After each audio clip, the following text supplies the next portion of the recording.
सुनसान हवेली का रहस्य। कहानी शुरू होती है एक छोटे से गांव के बाहरी इलाके में स्थित एक पुरानी सुनसान हवेली से। लोग कहते हैं कि उस हवेली में कोई नहीं रहता, लेकिन वहां से अब चलने के लिए कहता है।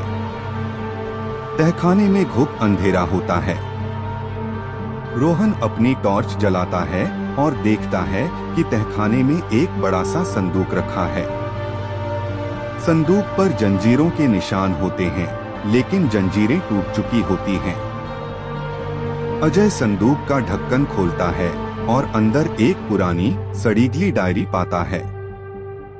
डायरी पर खून के धब्बे होते हैं।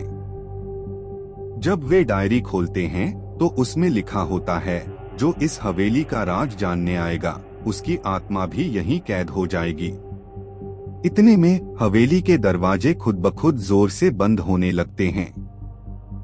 चारों दोस्त भागने की कोशिश करते हैं, लेकिन दरवाजे बंद हो चुके होते हैं। तभी दीवारों से साए निकलने लगते हैं और एक धीमी डरावनी हंसी पूरे कमरे में गूंजने लगती। वे दरवाजे की ओर बढ़ते हैं, लेकिन दरवाजा अचानक गायब हो जाता है। नीलम को याद आता है कि डायरी में लिखा था कि सच्चाई का सामना करने से ही मुक्ति मिलेगी। वह दोस्तों से कहती है, हमें इस रहस्य को खत्म करना होगा। यह बच्ची सच कह रही है। हमें जमींदार और उसकी बेटी के साथ क्या हुआ था, यह पता लगाना होगा। चारों फिर से तहखाने के दूसरे हिस्से की ओर बढ़ते हैं। वहां उन्हें एक और संदूक मिलता है।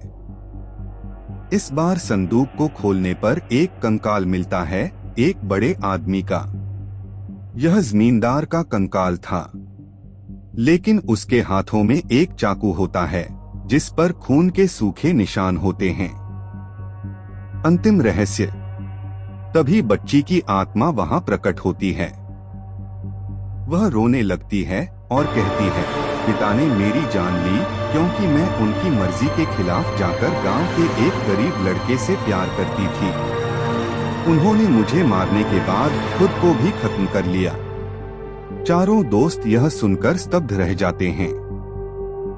नीलम कहती है, हमें तुम्हारी आत्मा को शांति दिलानी होगी। वह बच्ची से माफी मांगती है और कहती है कि उसकी कहानी सबको बताएंगे ताकि वह भुला न जाए। जैसे ही चारों दोस्त बच्ची से वादा करते हैं, हवेली की सारी आवाजें बंद हो जाती हैं।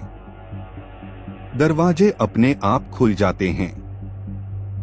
बच्ची की आत्मा मुस्कुराते हुए गायब हो जाती है और हवेली में चारों ओर शांति छा जाती है।